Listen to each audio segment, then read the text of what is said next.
네, 안녕하세요. 저는 수원 은혜요양원의 주말반 실습생으로 있는 이개선이라고 합니다. 저는 현재 그 주말에 약 10여 명의 실습생님들하고 슈퍼바이저 두 분하고 활동을 3월 11일부터 5월까지 20일간 160시간을 하고 있는 중이고요. 오늘은 11일차가 되겠습니다. 저는 11일차가 되고요. 제가 이제 그 의대 요양원을 사전에 이제 실습처를 조사를 할 때 기본적으로는 저는 이제 다른 분야는 찾지는 않았고요. 노인 시설을 좀 위주로 찾았었고요. 그 이유는 이제 뭐냐면 제가 이제 치매에 걸리셨다가 돌아가신 할머니도 계셨고 이제 그런 모습을 좀 봤었고 저희 부모님도 현재 뭐 고령이시기도 하고 이제 사회생활을 하고 계시는데 앞으로 이제 제가 개인적으로는 우리 가족이라든가 또 그런 또 부분을 좀 염두를 해두고 앞으로 생활해야 되겠다라는 게 하나가 있고 또 하나는 이제 공적으로 제가 이제 업무를 하고 있는 그 몸담고 있는 기관이 좀 공공성을 가지고 있는 기관인데 그 기관에서 이런 이제 관련한 노인이나 장애인이나 아동이나 여러 이제 분야 취약계층에 대한 것들에 대해서 케어를 하고 있는 봉사활동을 하고 있기 때문에 그런 부분에서 제가 또 봉사원님들과 같이 스텝으로서 이제 업무를 하고 있어서 그리고 활동을 할 때 제가 좀 더 그 지식과 천장의 몫을 좀 알고서 활동을 하면 저한테도 도움이 되고 또 활동을 하신 봉사원님들한테도 도움이 될 것 같다는 생각이 들어서 노인 의료 시설에 현장 실습을 하게 됐습니다. 그렇게 이제 시작을 했고요. 제가 오늘 말씀드릴 주제는 이제 그 노인 의료 복지를 제가 하고 있는 현장의 현업에 접목을 할 수 있는 방안에 대해서 얘기를 하고자 합니다. 우선은 그 제가 몸을 담고 있는 시설은 노인 의료 복지 시설로 구분이 되어 있고요. 현재 29명 정원에 28분의 어르신이 생활하고 계시는 게 되는데 최근에 한 분이 좀 사망을 하시고 한 분이 이제 추가 입소를 하셔가지고 인원은 이제 그 28명 볼륨으로 운영이 되고 있는 시설이고요. 여러 가지 이제 원장님 슈퍼바이저 말씀을 들어보니까 이제 5월부터는 그 종사자에 대한 그 정원 인력 기준이 변경이 좀 강화가 돼서 기존에는 이제 2.5명당 1명의 요양보호사 선생님들이 근무를 하시면 됐었는데 이게 이제 5월부터는 2.3명당 1명으로 바뀌기 때문에 계산상으로 봤을 때는 오히려 더 많은 인원을 정원 채워서 받는 것이 요양원의 재정에는 도움이 크게 좀 어렵다. 이것이 이제 요양 수가하고 이제 연동이 되는 부분이다 보니까 실질적으로 좀 여러 가지 계산을 오늘도 했습니다만 같이 토론했습니다만 계산을 해보면 승인된 정원에 맞게 운영하는 것이 오히려 요양을 운영하시는 이 운영자분들한테 또는 종사자분들한테 여러 가지 면에서 좀 수지가 좀 악화를 시키는 요인이 된다. 그런 뭐 노인 장기요양보험 제도라든지 현재 운영되고 있는 여러 가지 뭐 정보 시스템 상에서 적용되는 뭐 수가라든지 이런 회계 처리된 부분들이 너무 투명해도 불구하고 실제로 운영되고 있는 시설의 내부적인 부분은 좀 악화가 되고 있다는 거죠. 그래서 시스템은 좋아지고 있지만 그것이 공공성을 강화하고 투명성을 강조하는 부분에서는 열악하게 운영을 하고 있는 기관의 입장에서는 좀 이게 뭐 가혹한 부분도 있다 이렇게 좀 보고 있습니다. 그래서 제가 일단 오늘이 11일차 보고 있는데요. 이제 여러 어르신들을 만나고 활동도 하고 또 실습생분들하고 같이 하고 또 슈퍼바이저께 여러 좋은 강의도 해주시고 현장에 이런 얘기들도 전해주시고 했는데 우선은 이제 요양원이 생각했던 것보다 좀 많이 좀 발달한 느낌이 좀 들었고요. 아무래도 이제 여러 가지 질환을 앓고 계시고 가장 뭐 대표적인 게 뭐 치매라든지 노인성 질환, 그 다음에 이제 거동이 좀 불편함이 있으신 분, 아예 이제 의사소통이 안 되시는 분, 뭐 여러 형태가 계시고 그것이 이제 1등급부터 4등급까지 다양한 어르신과 다양한 연령층과 또 남녀 이렇게 생활을 하고 계실 때에 거기에 맞는 사실 맞춤형 케어가 지금 잘 진행이 되고 있는 걸로 좀 보여졌습니다. 잘 이 부분은 모르지만은 어쨌든 요양보호사 선생님들이나 또는 그 프로그램을 같이 해주시는 뭐 봉사자분들이라든지 또 우리 실습 선생님들이라든지 그 다음에 이제 그 조리팀의 뭐 선생님들 여러 분들이 합심을 해서 이 어르신들의 어떤 이제 행복을 위해서 많이 노력을 하고 계신다는 걸 좀 느꼈고요. 그래도 이제 같이 좀 궁금했던 거는 이제 개별적으로 어르신들 좀 알기가 어려웠었는데 특히나 코로나 때문에 저희가 좀 제한적으로 접근할 수밖에 없었던 부분은 좀 아쉬움은 있었지만은 어쨌든 그런 제한된 상황 하에서도 어르신들을 좀 관찰을 하고 또 이제 개별적으로 저희가 뭐 식사를 보조를 하거나 어떤 이제 도움을 드릴 때 뭐 휠체어를 뭐 밀어드린다거나 보행 보조기를 가지고 할 때 좀 도와드린다거나 또는 때로는 간단하게 이제 말벗을 해드릴 수도 있고 이런 여러 가지 것들이 좀 있었거든요. 그런 것들을 할 때에 각자 좀 느끼신 게 있을 것 같고요. 그런 부분들이 좀 쌓이고 쌓여서 실습을 마칠 때에는 좀 이제 노인 의료복지에 대해서 좀 이해를 하고 내가 이제 우리 가족을 케어를 한다거나 그런 봉사활동을 하신다거나 또는 이제 취업을 하시게 될 때 그런 부분이 좀 쌓여서 좀 좋은 소중한 자산이 될 거라고 생각합니다. 그래서 이제 오늘은 저희가 오늘 시간에는 전체 어르신들에 대해서 저희가 좀 이해를 하는 시간을 가졌습니다. 그냥 단편적으로 왔다 갔다 보면서 하는 거랑은 좀 다른 것 같고 오히려 뭐 그동안 좀 오늘 졸업하시는 분도 계시지만 오신 지 얼마 안 되신 분도 계셔서 이해도가 다 다르거든요.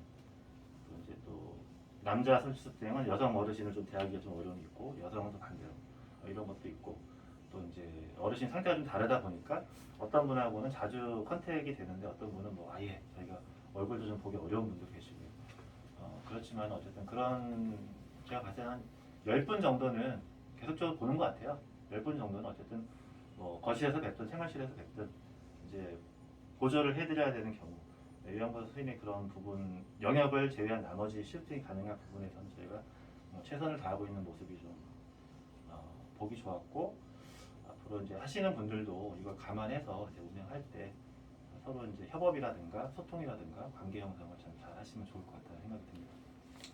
그래서 제가 그동안 사실 여러 가지 뭐 사회 공공기관에서 근무를 하면서 봉사라든가 이런 어떤 이제 케어라거나 사례 관리를 하거나 욕구 파악을 하거나 이런 경험은 사실 있습니다. 경험은 있는데 그런 경험을 할 때에 제가 좀 답답했던 것이 있어요. 이게 이제 어떤 이론적으로 들어가거나 또는 이제 그 단계가 진행되는 프로세스가 좀 있는데 그런 걸 제가 좀 잘 모르다 보니까 생략을 하거나 너무 좀 과하게 몰입을 하거나 또 이제 그 시기를 좀 적정하게 이렇게 매칭하지 못하는 부분도 있지 않았나. 자원을 좀 효율적으로 파악해서 연결을 하고 그런 것들이 또 이제 그분한테 어떻게 투영이 돼서 그분한테 이제 효과가 나타나고 나한테 피드백이 오는지 이런 것들에 대한 좀 업무로 하다 보니까 그렇게 있고 또 한 가지는 제가 직접적으로 하는 뭐 활동도 있지만은 아까 모두 말씀인 것처럼 이제 봉사원님들을 통해서 전달이 된 체계가 사실 많아요. 그럼 제가 직접적으로 물론 나가서 뭐 예를 들어서 뭐 가장이 갑작스럽게 실직을 했거나 갑자기 뭐 돌아가시거나 뭐 이런 경우가 있으면 그 가정은 사실 붕괴가 되는 거거든요. 그런 집이 있다고 하면 그 집에는 아이도 있을 수 있지만 부양해야 되는 노인, 어르신 또는 그분이 또 상태가 또 좋지 않은 경우 여러 가지가 있습니다. 그러면은 이제 생계의 문제, 주거의 문제, 의료의 문제, 교육의 문제까지 크게 4개가 생겨요. 그런 부분이 있을 때 저희가 직접 나간 경우도 많고 또 이제 봉사님 통해서 받기도 하고 이제 행정기관을 통해서 이제 받기도 하는데 그럴 경우에 저희가 이제 뭐 제가 정보기관은 아니다 보니까 뭐 사례관리사 또는 이제 제가 일단 뭐 그 사회복지사신데 통합적으로 사례관리를 하신 그런 팀들이 있거든요. 사례돌봄팀. 경기도 같은 경우는 예전에 무한돌봄이라는 게 있었고 일반적으로는 그 정부의 긴급복지 제도라고 하죠. 그런 것들을 활용을 해서 하는데 그런 거를 할 때 좀 이론적으로 좀 더 다가갈 수 있고 뭐 현장의 부분도 보긴 했었지만 이번에 요양원 실습을 통해서 그런 것도 좀 더 알게 됐다. 또 하나는 이제 어르신들의 오늘 입석 카드를 쭉 28분의 카드를 같이 우리 동료 실생분들하고 살펴보면서 좀 더 좀 이해가 생겼고 이 어르신이 왜 그런 행동을 하시고 좀 힘듦이 있고 보호자분들도 많이 고통을 받고 있겠다. 이런 걸 좀 더 욕구가 있으면 이런 걸 좀 더 좀 강화해서 해주면 좀 더 상태가 혼용되진 않겠지만 유지를 하면서 그 어르신이 그 상태에서 느낄 수 있는 행복감을 좀 다룰 수 있겠다. 그거를 우리 실생들도 좀 더 알면 보조를 하는 데 도움이 될 수 있을 것 같다는 생각이 들었어요.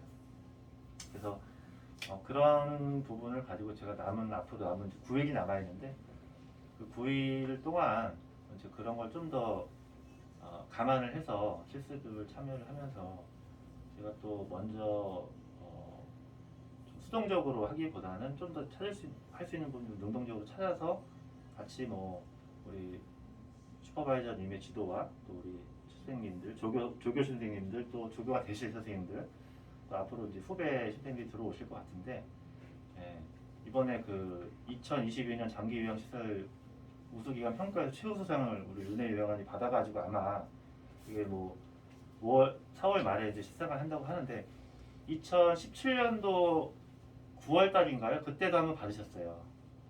여기 지금 걸려 있는 사진이 그거거든요. 대한민국 소비자 대상 장기 요양기관 우수기관 평가에서 그때 최우수를 받아서 아마 5년 만에 경사인 것 같아요. 5년 만에 6년 만에 경사인데 6년 만에 경사니까 더 좋은 예비 사회복지사 자원들이 많이 들어올 것 같아요. 그래서 저희가 그런 시스템을 좀 여기 있을 때 잘 만들고 계속 인계 인수를 잘 하고 해서 만들어 놓으면 저희 실생들로서도 굉장히 앞으로 계속 가고 싶은 실습청 또 이제 여러 가지 이제 좋은 평가와 입소문이 퍼지게 되면 요양원도 큰 도움이 좀 되고 그럴 것 같습니다. 그래서 그러한 부분들을 가지고 저는 이제 앞으로 업무에 지금도 그 업무를 제가 좀 비슷한 업무를 좀 복귀를 했어요. 최근에 이제 4월 1일자로 업무가 바뀌게 되면서 지역에서 그런 봉사를 하는 그런 봉사관의 책임을 맡고 있는 자리에 오게 돼서 직접적으로 이제 2개 시를 관할하는 그런 취약계층이라든지 이런 관련된 시설에 대한 활동들을 하게 될 것 같은데 많은 도움이 될 것 같고 어르신들의 개별적인 특성, 질환별 특성, 여러 가지 기본적인 욕구 이런 것들을 좀 배경을 가지고 활동을 하도록 하겠습니다. 그래서 더 좋은 그런 소식이 있다고 하면 제가 뭐 또 종결 평가라든지 할 때 공유를 할 수 있도록 하겠습니다. 우리 사회복지 현장 실습을 은혜 요양원에서 하시는 선생님들, 그다음 앞으로 하실 분들 참고를 하셔서 좀 자발성을 가지고 하시면 더 많은 지식과 기회가 열릴 거라고 생각을 합니다. 이상 마치겠습니다. 감사합니다. 수고하셨습니다.